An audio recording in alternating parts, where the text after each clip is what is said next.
Hi guys! So it's me again, ang inyong lingkod, Madam Jazz. So guys, I know na miss nyo ang mga kamaritesan natin, yung mga pagbibigay natin ng mga opinion tungkol sa mga bagay-bagay doon sa ating mga general topic.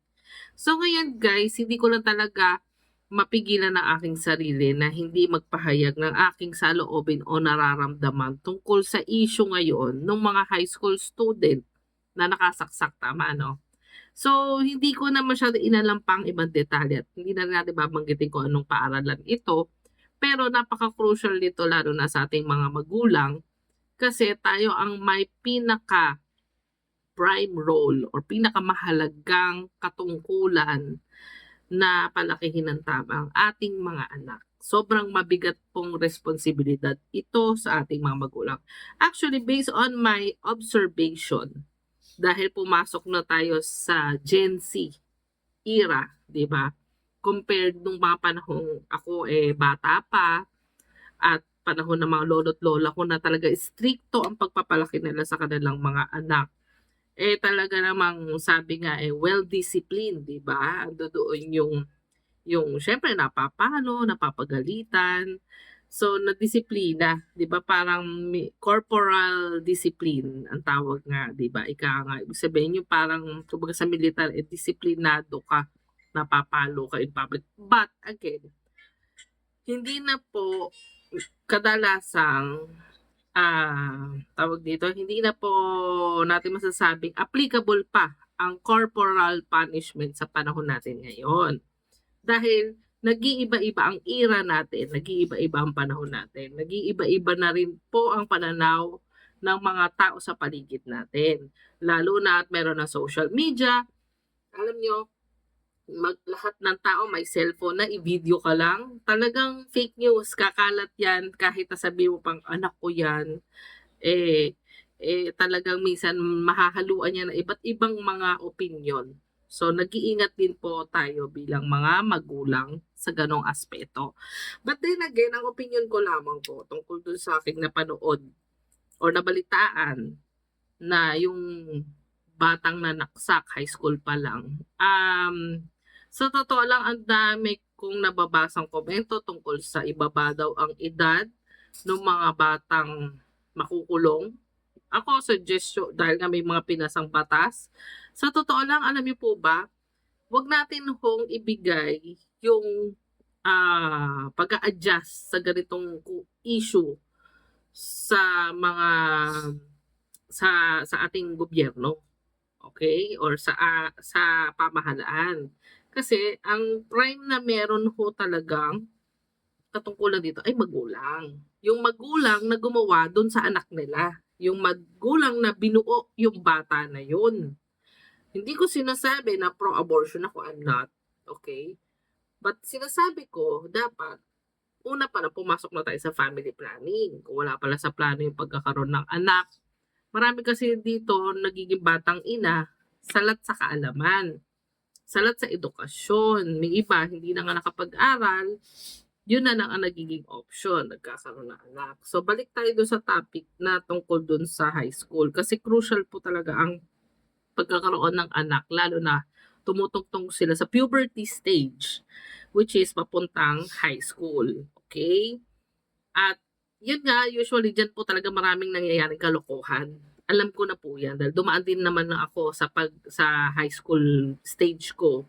At talagang marami rin pong ganyan yung mga ganggang, fraternity. Malala pa nga. Minsan sa college, may extension pa yan, may fraternity. Ayun, may mga namamatay nga because of hazing. Peer pressure, of course. Kasi meron, dyan ho sumisibol yung barkada. Diyan nagsisimula yan hindi naman sa elementary. Diyan nag-i-start yung parang transition mula pagkabata going to adulthood, puberty, na doon ka na sa middle part ng kabataan mo na bago ka tumungtong na 18 maging adult, talagang nandun ka sa pagtawid or transition na tinatawag natin. So, syempre, bilang mga magulang, talagang double ingat or i-guide talaga natin ang ating mga anak. Kasi lalo na kung meron kayong anak na babae, diyan yung i-guide niya, baka mabuntis, di ba? Tama ako? Diyan na po yung crucial stage. Crucial po talaga yan. Ibig sabihin, talagang tinututukan yan. Diyan nyo na ho talaga babantayan din ang mga anak ninyo. As in, talagang bantay talaga. Okay? Sa mga lalaki naman, diyan nyo din sila babantayan na hindi sila mapariwara. Magkaroon ng tropa na magtuturo sa kanila paano magdroga. 'Di ba?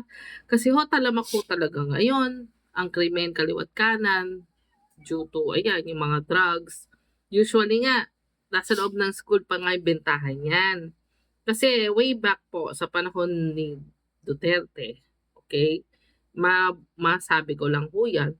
Meron na ho kasi before na may diretso dito sa ulo, buwal, nakabike siya, guard pala sa isang high school po, yun tama no? Hindi ko na babanggitin sa lugar. Nadaanan po namin yun. Nagulat kami, nakabulagta siya, butas yung dito, di ba, kadiri. Medyo, katroma, makikita mo yung dadaanan mo. Okay?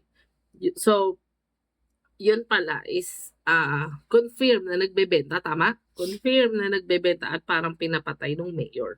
Okay? Kasi nga, merong war on drugs that time. Okay? So, although aminin natin, dapat mali talaga na diretso gano'n. Kasi hindi naman tayo si Lord, okay? Para kumuha ng buhay ng kapwa natin. So, dapat talaga rin, for me, and case to case basis yan, ayoko na mag-comment tungkol sa part yan. But then again, ang ibig ko sabihin, nangyayari po talaga ang bentahan ng droga sa high school pa lang. Di ba?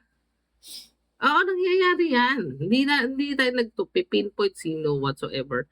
Pero yun ho, katibayan po yun, nag-guard pa nga siya. 'Di ba? At may ganun ng kalakaran. So yung mga estudyante, syempre alam naman po natin kapag sila na-engage sa ganung illegal na aktibidad, hindi ho nakakapag-isip ng tama yan. Alam ko po yan. Kasi bilang nanay, eto po medically wise po ito ha guys. Sa medical po ito. Nung ako'y nakunan, niraspa ako sa ospital. By that time, wala naman libreng gamot ng panahon dati. Pinabili kami ng Valium. Yung Valium na yun talagang tinurok sa akin na I mean, I'm really on drugs, di ba? Valium yun. For medication reason po to ha. So, doon, nag-hallucinate po ako. Nakakakita ko ng mga bagay na hindi ako sure kung totoo. Okay? So, yun po yung sinasabi ko. Kung yung anak niya nag-engage sa gano'ng activity, yung utak niya natutuyot. Hindi po siya nakakapag-isip ng tama. Hindi niya alam kung tama o maling ginagawa niya. I'm not saying na on drugs yung batang nakagawa noon, no pananaksak. But then again, kung ako patatanungin niyo, ang magulang ho, ang may pinakamalaking responsibilidad sa mga anak nila. Okay? Magulang po. Kasi baka yung anak ninyo kaya nagiging kriminal, may laki ho ang trauma. Trauma, saan mo niya nakuha yun? Sa loob ng bahay nila. Mula pagkabata niya, tatanungin ng magulang, wala namang mali, sakit. Yun ho kasi mahirap sa atin bilang magulang. Hindi natin alam paano maging magulang.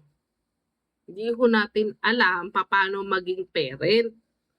Yun ho ang mahirap, pumasok tayo sa ganung sitwasyon ng buhay natin. Again, wala ho tayo basisiyan kundi sarili lang po natin. Kasi, unang-una, kayo ho bumuo doon sa bata na yun. So, responsibility nyo ho ang overall well-being ng anak ninyo. Okay. Yun, doon ho tuloy natin na ika-criteria. I'm sorry to say kung may mga bashers man, nasa sa inyo yan, go ahead. Pero opinion ko to, doon ho tuloy natin na i-differentiate yung magulang na, I'm sorry to say this again, professional, doktor sa pamilya, pinalaki yung anak na gusto rin naman nila maging doktor yung anak nila or maging professional in the future. Ito yung kaibahan ng pamilya na to. Sa pamilya na to, na magulang pa lang niya, hindi na nakapagtapos ng pag-aaral, tapos yung anak, gano'n na din pinili, nagpabuntis high school pa lang, tapos gano'n din nangyari doon sa anak niya, kaya anak niya nanaksak. I'm sorry to say this Ang ibig ko po sabihin, bilang magulang, hindi po natin kasalanan pinanganak tayo sa mundong mahirap tayo. Pero kasalanan po natin kapag namatay tayo na gano'n pa rin ang sitwasyon ng buhay natin kasi wala tayong ginawa para baguhin 'yun, okey? Kung pinanganak naman kayo mahirap, yes, may ano 'yan, eh, may reason 'yan, yung magulang ninyo naging mahirap din by that time at bakit.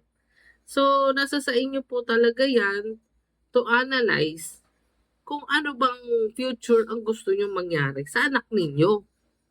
Hindi ko alam kung lahat naiintindihan 'tong sinasabi ko. But then again, gano'n po kaimportante talaga ang edukasyon.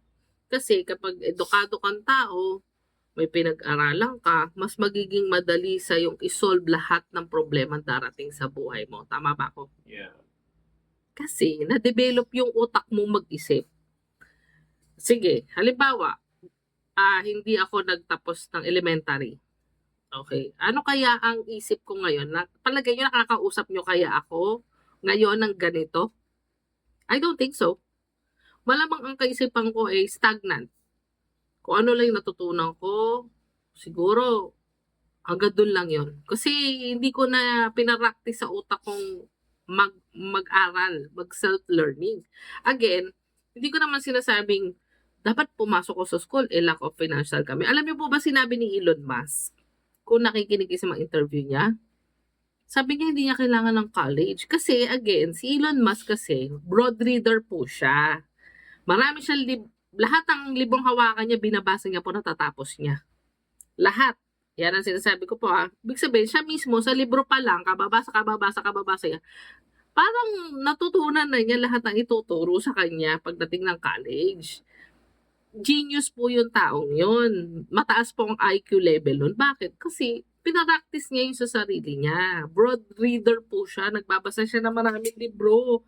Ang ano po ni Elon Musk, ang interest niya ay sa science talaga. Okay? So, yun po yung sinasabi ko. Ibig sabihin, kahit po kayo nasa probinsya, nasa bundok, kung meron ba kayo access sa mga libro, lalo na ngayon sa internet, ang dami niyo na pong pwedeng i-research dito na pwede niyo matutunan. Yun nga lang, maging mapanuri kayo sa mga fake news. Okay? Marami na kayong pwedeng matutunan na kayo mismo, madali niyo matututunan yung mga bagay. Halimbawa na lang, guys, before nung wala pang internet, lahat po ba tayo marunong magtubero? Hindi, tatawag tayo ng tubero. Pero alam niyo po ba, sa panonood lang namin sa YouTube, natuto na kami na maraming bagay. Pati nga pagluluto, paano ba lutuin ang kaldereta, ang afritada, something like that. Natututunan na natin yun in a tip of our finger. Ang sinasabi ko po, yung mga anak natin, balik po tayo sa issue, pasensya na kung lumalayo po ako. Sa issue ng mga anak natin, bilang magulang, tayo po talaga ang may prime responsibility kung paano ko turn out ang ating mga magulang, ay ating mga anak, kung ano sila ngayon. Napakahalaga pong i-guide natin sila mula pagkabata. Kasi may iba po dyan, trauma, may mga nakuhang trauma yan mula pagkabata. Kaya ho, paglaki na nagiging kriminal sila. I'm sorry to say this po sa mga magulang. Sabihin natin, wala na kasi magulang yan, naghiwalay na yung magulang niya, iniwan sa akin sa lola lumaki. Alam niyo po ba sa Amerika, kung tayo po nasa Amerika, hindi po tayo hahayaan na lola magpapalaki. Hahanapan po ng foster parent ang anak ninyo. Alam niyo po ba yun? Diba? Ganon kahigpit sa Amerika, lalo na kung hindi niyo kayang erase yung anak ninyo, hindi niyo kayang pag-aralin, hahanapan ng foster parent yan. Ibig sabihin, paaampon sa iba yung anak ninyo. May iba mag-guide dyan. Diba? Ang sakit po sa magulang noon. Kasi kayo ho, malaki ho responsibilidad eh. Hindi mo po pwede bubukakan na lang kayo tapos bahala na. Bahala na si Batman. Kaya nga ho may family planning, may birth control. Sa mga health center, available po yun. Kayo ho mag-iisip ng option. Responsibilidad nyo ho lalo na ho yung mga nag-aanak ng marami. Responsibilidad ninyo ang mga anak ninyo. Kung yan, may mga pinagdadaan na kagaya ng sabi nga ng isa, parang may bipolar. Tingin ko, ang PhilHealth dapat para makapag-produce din kayo ng maraming jobs, maging libre at accessible kahit sa mga health center. Hindi po masama ito. So, mangguni kayo sa psychiatrist. Napaka-importante po nun kasi baka meron po siyang gamot na dapat na iniinom. Well, usually kasi nagkakaroon ng depresyon ang bata-bata pa lang. Bakit po? Dahil sa loob ng bahay, magulang, usually magulang or yung mga guardians, yun po talaga. Sorry to say this, bata pa lang po mga anak ninyo, may brain damage, I'm sorry. May problema na ho yan psychologically, emotionally, physically, whatsoever. I don't know, may violence sa loob ng tahanan, di ba? Alam niyo po ba sa Amerika niyo i-try yan? Kukunin yung anak ninyo sa inyo. Kasi ibig sabihin, hindi kayo karapat-dapat bilang magulang. Okay? At sakit ko magsalita. Tama lang po yun sa inyo. Kasi, kayo ho talaga ang, I'm sorry, kung yun ang pananaw ko, kayo po talaga dapat po sisihin sa ganong part. Kasi kung ako tatanungin niyo, mga anak ko, hindi ko hahayaan ganon. Kung ako tatanungin niyo, I can assure you na yung mga anak ko, hindi ganyan. Sorry to say this again po, kasi nasa sa inyo po yung bilang magulang. Sabihin na nga natin, hindi na nga kayo nakapag-aral whatsoever, pero bakit ganun pa? Ayaw nyo ho bang bigyan ng dignidad yung mga sarili ninyo na, kahit ganito ako, yung anak ko, ganito, matalino, ganyan. Kaya ako nagkakaroon ng bully sa loob ng school. Alam niyo po ba yung mga nambubully? Ha? Tutuusin? Talagang ano ko magulang ho ang dapat nating ipinpoint doon na punot dulo nung batang nambubully, 'di ba, ng kapwa niya. Kasi kung yung magulang tinuruan niya ng tama yung anak niya, hindi gano'n yung anak niya, okay. Tapos sa part din naman na yun siyempre yung binubully dapat yung magulang tinuturuan din niya yung anak niya sa mga gano'ng bagay na, anak, huwag kang papayag na nabubully ka, hindi ka mahinang nilalang. Or kaya dumarating din sa punto minsan kinakausap nung nanay, yung bata. Dapat po 'to magulang sa magulang. Tapos yung nanay, wag naman yung nanay na yung anak niya ay nambubully, wag naman mag-i-in denial na, "Ay hindi, walang problema sa anak ko." 'Di ba? Masyado in denial na, "Walang problema sa anak ko, okey ang anak ko," ganyan, ganyan, ganyan. Responsibilidad mo po yan, nay, kapag yan, merong nasaktan. Ikaw ho talaga ang bottom line. Tapos tsaka mo bibirahin, tsaka mo papagalitan, 'di ba? Yung mga nakikita tayong gano'n, 'di ba, usually, 'no, Han? Yung mga nakikita tayong gano'n na binubugbog minsan na ano, hindi po kasi lahat pisikal ang kasagutan, mamamalo. Puwede ho kayong mamalo, case to case basis po ito, kapag talagang tingin niyo severe na yung ginagawa ng anak ninyo. Pero kung yan ay kumukuha lang ng atensyon, baka alam niyo ho kung ano ang bottom line niyan, baka pagmamahal lang, 'di ba? Sabi nga ni si Frozen, si Elsa, 'di ba, love, love lang. Yun naman po yun, baka hindi niya nabibigay tamang pagmamahal. Kaya minsan tuloy nabubully yung bata na, kaya ka ganyan, 'di ka mahal ng mama mo, hindi ka love ng mama mo." Totoo yata yun. Mm. Kasi napaka-crucial ho magkaroon ng anak, ng son, ng anak na lalaki. Gano'n din sa anak na babae, crucial po 'yan. So, 'pag merong mga hindi naiintindihan yung mga anak natin, kakausapin ho natin one on one kasi gano'n din ho ginagawa ko sa mga anak ko. Kinakausap ko sila one on one, pinapaliwanag ko sa kanila yung mga sitwasyon, kung may mga tanong sila tinatanong ko rin, "Galit ka ba sa akin?" Hindi naman daw. "Galit ka ba sa daddy mo?" Hindi naman daw. Or "Sumama ba loob mo?" Tinatanong ko yung nararamdaman nila. Mahalaga yun sa magulang, yung nararamdaman ng anak natin. Kapag hindi po kasi mahalaga sa inyo, ibig sabihin, wala ko kayong pakialam sa anak, yung nag-anak lang kayo, I don't know why. 'Di ba? Tama ba ako? Ibig sabihin mas may pakialam lang kayo sa sarili niyo. I'm sorry to say this again, masakit, truth hurts po talaga. May pakialam lang kayo sa sarili ninyo. Kaya ano, kaya gano'n. Kaya importante rin na sini-sit down talk natin. Alam niyo po ba 'pag kumakain kami hangga't maaari sabay-sabay po kami. Yun na lang kasi yung oras na meron kami, sa sobrang busy namin sa negosyo, gano'n din yung mga anak ko. Yun yung oras na meron kami at saka we find time na magbiruan, 'di ba, magtawanan, mag-out of town, napakahalaga po yun kasi ang hirap kasi minsan sa ibang magulang, Wala tayong pera, wala tayong pera. Bakit lagi yung bukang bibig, yung wala tayong pera, mahirap lang tayo. Kaya ho kayo nai-stuck dun sa sitwasyon niyo. Kasi yes, bukang bibig yun. Araw-araw ba naman paniwalain niyo yung sarili niyo mahirap kayo, wala kayong pera. Eh, yun nga yung darating sa inyo. Pero kung naisip yung hindi, makakahanap ako ng extra income. Kasi gusto ko maipasyal ko yung anak ko sa ganito, eh. Alam niyo yung family together lang, napakahalaga po nun. Kaya alam niyo minsan 'pag nadadaan ako sa kalye, naawa ako sa mga batang walang magulang, yung mga namamalimos na tinitignan ko na lang sa kalye wala yatang magulang 'to, nakakaawa po sila sa totoo lang. Kasi every child deserve a family, a peace and love sa loob ng bahay nila. They deserve it na na ano sila, na lumaki sila na gano'n ang environment nila, masaya. Tsaka again, ilagay niyo po at the center of your home si Lord, si God. Yan lang po yun.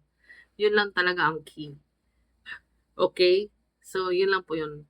So, doon naman sa mga abangan niyo pala yung susunod kong topic. Ang topic ko naman is yung tungkol kay ano, yun ang bugbog, yung kay Jam ba yun? Oo, yun ang bugbog. Eh, similar to this po. Kung bakit siya ganun. Based sa pananaw ko po ha. Again, magulang pa rin po. Again, ang punot dulo, bottom line nito. 'Di ba? Kung ano ang puno, siyang bunga. Yun po yun ha. Kaya kung yung meron kayong anak na adik, kayo po yan, excuse me, kayo po yan bilang magulang ang makakasagot niyan, ba't kayo nagkaroon ng anak na adik? Okay? Hindi ko po alam paano kayo naging magulang. Pero kung ako tatanungin niyo, hindi ko hahayaan mga anak ko na masadlak sa gano'ng sitwasyon. Okay, ako hangga't nabubuhay ako. Okay? Ngayon kung sakaling sad to say, kayo bilang magulang nauna kayong nawala, mga anak niyo napabayaan niyo, eh, maniwala na lang kayo na meron tayong Diyos, 'di ba? Na iga-guide yung mga anak niyo ng tama. Yun po yung kasi baka wala rin kayong relihiyon sa pamilya ninyo. Sabihin niyo meron, "Oh, meron kaming religion." Pero ewan ko, talaga bang meron? Sinasapuso niyo ba? Yun yung mga tanong ko. So, yun lang po. At thank you. Sana nakatulong ang aking opinion sa inyo. Medyo mahaba-haba ang aking video. Pasensya na kung nahaluan ng mga tungkol sa drugs or ano. Kasi may related po kasi doon minsan. Titignan din natin yung mga bawat anggulo. Okay? Kung may in relation ba sa illegal drugs, yung pananakit ng bata. Kung wala naman, eh, sa loob lang ng bahay yan. Yan lang po ang dahilan usually kaya yung mga bata nagiging kriminal, eh, sa loob ng tahanan po. Baka may violence. Bata pa lang sila may violence, may trauma na silang pinagdaanan. So yun lamang po. Thank you at God bless. Comment down below. Thank you so much.